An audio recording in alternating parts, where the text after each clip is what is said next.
It's that time of year again. It's time for the fastest 2 minutes in sports. And no, I'm not talking about when you run to the bathroom between innings at a baseball game. We are talking about the Kentucky Derby, the Run for the Roses, the longest continually run sporting event in the United States. And here to talk a little bit about that with me is my co-founder and favorite brother, and my only brother, but still my favorite brother, Scott. Hi, Scott. Hey Amy, how are you doing today? I am great. I am a little worn out, a little tired, but I'm in here. How about yourself? I'm good, ready to talk some horses. And you said you're a little worn down. I think you were at an event last night with Notre Dame's women's basketball coach. Could that be why? That's right. That's right. I was the MC. I was so excited to be asked to be the MC of the Notre Dame Club of Chicago's Rockney Gala, which raises money for scholarships to Notre Dame, which, as my husband calls it, the greatest university God bestowed upon the earth. But as part of my emceeing job, I had a chance to interview Coach Ivy, who is the head coach for the women's basketball team. And if you've watched March Madness or paid any attention, recently they have had, or not even just recently, they've had one heck of a run. They were in the Sweet 16 this year. And Coach Ivy is just, she's phenomenal. She was authentic.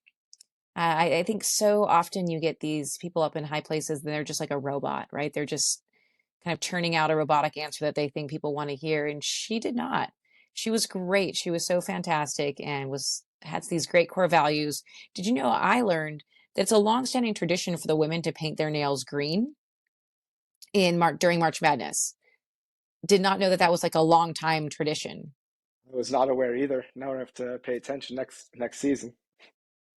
So if you are listening and you run the Notre Dame bookstore, why are we not selling green nail polish is what I need to know. These women are going to be in it for a long time. Like, let's start selling some green nail polish. Subtle hint there. I'll expect some royalties. It's fine. It's Yes. totally fine. But we're not here to talk about green fingernails. I mean, you could if that's what you want to wear the derby, but we are talking about betting on ponies. We're talking about the Kentucky Derby, which is happening on Saturday, May 6th. And it's one of the best if you don't like sports or you're not really into sports, this is the best thing for you. You have to show up and watch 2 minutes of horses once a year, Yeah, and you get to dress up. it's the perfect race for this generation with short attention spans. You're right. It's like the Twitter of a Twitter post of sports. Yeah, get dressed up for 2 minutes, pay attention, then you can do whatever you want after that. Baseball is dreaming over being the Kentucky Derby, right? Yeah, they are. No pitch clock's gonna help that, but they're trying. No, there's not at all. Um, I guess where do we want to start off? I mean, the fastest 2 minutes in sports, that's how long it takes to run a mile and a quarter track at Churchill Downs. Um, it's the first race of the Triple Crown. Talk to me a little about the Triple Crown. So if you like horse racing, or even if you don't like horse racing, you've probably heard of the Triple Crown. It's the three biggest races of the year for the horse racing community and horse racing fans and betting fans. So it starts out with Kentucky Derby, then we go to the Preakness Stakes, and then the Belmont. And What sorry, go ahead. I was going to say, which one's the one where they used to do the porta potty races? I think that's the Preakness. So for those of you who haven't seen that, it was where people used to run across the top of the porta potties as a race, and then people would throw beer cans at them as they ran across the top of the porta potties. I don't think it happens anymore, but it sure is funny. No, I think they axe that tradition. That's the result of a little bit too much partying before the uh, the actual race. Judgy. I know, very. Okay, so do you know how many horses have won the Triple Crown in history? Because it's not an easy thing to do. No, it's nearly impossible based on winning three races throughout a few months because the horses they need a lot of time to recover from these strenuous sprints. So I mean, it's very rare. I think we're at 13 horses Lucky 13, okay. throughout the long history of the Triple Crown to actually accomplish it. I think I And saw that this year. Oh, I'm sorry, I didn't mean to cut you off. and I was going to say the pressure of this is only 3-year-old horses are allowed to run this, so they only get one shot. So this is the one time in life they have, 3 months, 4 months to accomplish everything they could ever dream of. I mean, can you imagine if your life peaked at age 3? It'd be tough. It'd be tough. Um, I saw this year, the Woodford Reserve is the official bourbon of the Kentucky Derby, and they have these special bottles this year. They do them every year, I guess. But this year, the bottles are celebrating Secretariat's 50th. He's not the last Triple Crown winner, but the Triple Crown winner who's celebrating the 50th year, kind of probably one of the most notable Triple Crown winners. And so the bottle has this really cool wrap on it with Secretariat. It's really, really cool. So if you see one of those when any of you are in the liquor store, buy one because that's pretty cool. Buy one and you can send us one as well. I mean, we're always accepting We're bribes. accepting we're accepting gifts, absolutely. We don't work for financial institutions or the government. We can accept bribes. Absolutely. Okay, so who are we betting on? Who's the favorite to which may be their first step toward winning a Triple Crown? Who's the favorite this year? As of this recording, horse named Forte is going to be the betting favorite. That can change throughout the week, depends on where the money goes. But right now we're looking at Forte. And something to keep in mind, the betting favorite hasn't won since 2018. Oh, So really? you might want to look at a different direction if you're looking to make some money. But Can you give us a little insight on betting on horses and what that looks like? I mean, talk about maybe putting the money in changing the bets and maybe a little bit of win play show because that's really the sort of standard way to bet on horses. yeah, betting on horses is a little bit different than betting on a basketball game or a football game, since there's so many different options. There's a bunch of horses running with all different odds to win. Probably the most popular you're going to see is called a win bet, which would basically be betting on whatever horse you want to win just to actually win. So that's where you're going to get your best odds. Probably Perfect. the I like second, simplicity. simplicity, just looking for one result. Second Hmm. most popular is going to be your place bet, and you're betting on a horse to finish either first or second. So it could either go in first or second, and you would still win. So if you wanted to bet Forte in the place, you just have to cheer for first or second. And then show is probably the third most popular, and that's going to be the horse to win first, second, or third. So if you bet Forte to win first, second, or third, and he finishes in the top three, you win. Odds aren't going to be as good as if you did like the win bet, but you'd still win some money. So And then is it the trifecta where you pick you pick this for the three horses you think that will win in order? Is that the trifecta? yes, it is. So first, Okay, second, third, and that but you have payout's to going to pick be them. exactly, yeah. So you have to pick the exact first, second, and third horses, which nearly impossible. Yeah. I can tell you from attending the Derby, which I don't know that people understand that the Derby itself is a whole day of, I think, 15 different races, 14 different races. And so they run a race, which lasts, we'll call it 2 minutes. Mhm. Then there's a good 45-minute to an hour break between them, which is why people end up being really, really drunk by the end of the Derby. Very drunk. It's like a frat party at some point. But no offense to frat parties. But your feet do stick on the floor there somewhere along the line. But you're betting in between in those windows, between each race, you're going to bet on horses that you have no idea who any of them are. It's like buying wine. Sometimes you walk in and you're like, I like that label. It's pretty. I like the one with flowers. Let's buy that one. Now you're picking Mm. by name or appearance, or there's science behind it, but there's really not. I mean, it's It's like kind of, March Madness. Hit the it's autofill kind of button. like, Like, yeah, it's definitely it's a March Madness of horses. And I there know you you go. See, mentioned look at this. it's full circle. And I know you mentioned you went to the Derby. Can you talk about some of the fashion? I know that's a huge part for people attending and people watching with their fancy I hats. mean, the fancy hat situation is legit. When the year I went, I happened to be in Dallas for work. And I found a lady who does derby hats in Dallas. I mean, you couldn't pick somewhere with better hats unless it was in Kentucky itself. And so I picked two because they do the, why am I blanking on the name on the Friday one with all the girls, the girl horses? Uh, the no, I'm blanking. it's so Friday is all girl horses for people who Yep. aren't privy to it. So it's all fillies on Friday. I am totally blanking on the name of that. Anyways, everyone wears pink. And so I got a pink hat.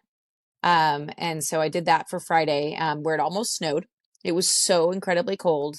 Um, and then Snow in May. I'm sure no one was it was freezing. Kentucky prepared for Oaks, that. that's it. Kentucky Oaks, run Kentucky Oaks, Kentucky Oaks.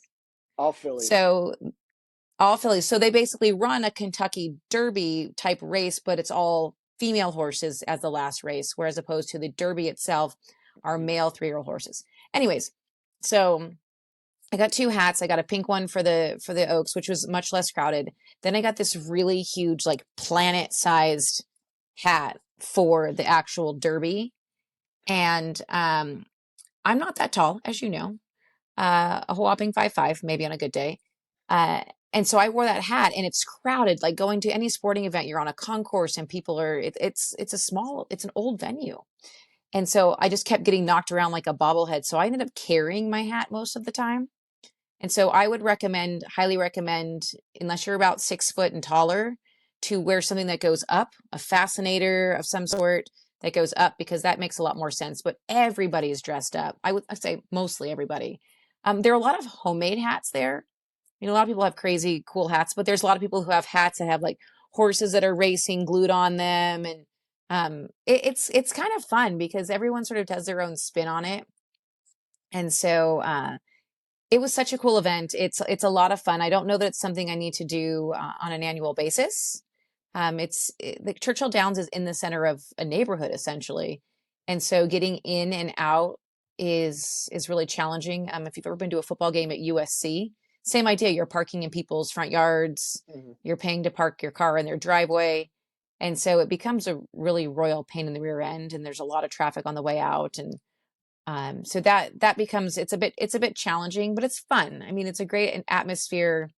I mean, to be there as the horses run by and there's dirt flying all over the place and mud, it's super cool, right? But it's all that, it's a long, long day. And then you get 2 minutes of racing and you're like, okay, we're done. That's But one thing, go ahead. I was gonna say 2 minutes and that's it. After getting poked in the face by other people's hats all day. All day long, or poking them, mostly me poking their shoulders because most people are taller than me. One thing we've never really talked about actually when we've done our write-ups and things about this or blog posts is the jockeys wear what we'll call it 10, 13 pairs of goggles, and they just rip them off as they go along because there's usually so much mud that as opposed to like wiping them off, they just rip off, or they'll have like a piece of film essentially that pulls off that they just keep, just like NASCAR, that they use for their goggles. Especially if there's rain or it's about to snow and the track's just muddy and gross. I mean, yeah, Yeah. that's something you never really think about when you're watching the telecast. No. Okay, let's dive into one of my favorite things, and that is the horses' names. Now, naming a horse, they have these rules set forth by the Jockey Club. Um, a horse cannot be named after any other racehorse in history. They cannot end in a race horse related term like filly, stallion. Um, their name cannot be entirely made out of numbers. So binary code nerds, we cannot have a whole name made out of numbers. And you cannot use a racetrack as or a top tier race as an inspiration. So you can't be, sorry, Scott, your horse cannot be Preakness Princess. I'm sorry. That was Um, number one on my list. I knew it. I knew it. I knew if you were going to get a dog, that was the next chance of that dog's name being named. I mean, besides naming it Taylor Swift, you were going to name it. I mean, you already have Miley, so you would have named it Halfway Preakness there. Princess. I know. Uh, Share with me some of your favorite horse names that you've seen. I mean, given the parameters of all those rules they have, it's pretty impossible to name a new horse. One I'm looking forward to this year, running in the race, is National Treasure. Oh, And Nick for Cage those that movie? don't, For those that do not know, I'm a avid Nick Cage fan, so I Hmm. assume this horse is absolutely going to win based on no actual statistics. But Nicolas Cage, if you're listening, Scott's your neighbor. Let's Come hang on, out. let's hang out. So yeah, National Treasure is definitely my pick this year. Any of the Um, horses pique your interest yet? well, I definitely have. What was the one I really liked? There were a couple that I thought were really funny this year. Classic Car Wash, I thought was good. I'm assuming the owner owns a car wash. Car washes. Or Um, classic cars? hmm My favorite though is Don't Get It. Like I could just see some guy's wife or someone's husband being like, I just don't get this horse racing thing. I don't get it. Well, there's your and horse's that name. and that the light bulb went off in his head. That there we go. Yeah. Don't But get it. there's these rules, obviously, just like when you get a license plate, like a personalized license plate, you can't put anything that's offensive on there. But there are some that have snuck through that I think some of them I probably am not comfortable with saying on air. But what was my favorite? Was it Bodacious Tatas? I was like, how did that get through? Sexy pork chop? I mean, that's self-explanatory. I don't know how you could deny that one. Yes. I don't know why, but I feel like a bulldog should be named Sexy Pork Chop. I don't know why, but that's just a horse that Yeah, runs really fast. Maybe not so much. probably not appropriate now. No. Um, let's see. We have about one more minute before we needed to jump off. Let's talk a little bit about, let's talk about, we all know people make juleps, so we won't talk about that. How about Air Horse One? What is Air Horse One? One horse won. So I mean, obviously the horses have to travel from race to race, and they're not gonna, put them in a little horse trailer and drive them from Kentucky to Baltimore to New York. So, what is it? I think it's a 747 I think so. that they've just completely gutted and put horse stalls in there for the horses to fly from race to race in first class fashion. I believe there are snacks involved, if I remember correctly. I'm sure the in-flight menu is a lot better than no disrespect to Southwest, but I'm sure the menu's a little bit better. Hey, I had that pretzel snack combo thing today on the plane this morning. It's a breakfast of champions. I'm not sure the classic car wash wants uh, pretzels and peanuts. I'm sure that horse is like, oh, hell no. No, no, that's definitely a picky eater. So and it's actually, I just looked it up. It's a Boeing 727 cargo plane, but regardless, Seven, still they're not well, flying. They're flying on a big plane and a whole bunch of them. I can't imagine the insurance policy that the airline carries, but yeah. nor the So if you look smell. overhead, or the smell, oh yuck. Yeah, Um, so there's that. At least I don't have baggage. no, I mean, there's that. So. Well, thanks for joining me this week. You can tune in to the Kentucky Derby. It's on NBC on Saturday, March 6th. If you have questions or things you want to know about the Derby, send me a note. We can cover it on social media. I'll post a video on betting on horses so you didn't have to take notes while you were driving listening to this. There's a lot of great things happening around the Derby. We'll make sure to share that with you. And if anyone big, like instant coffee, gets scratched, so you know when you place your bets. And then, yeah, we'll see you here next week. We're looking forward to a Mother's Day chat next week for Sports Curious. so thank you for listening. Good luck on your bets. Yeah, for sure. Need it.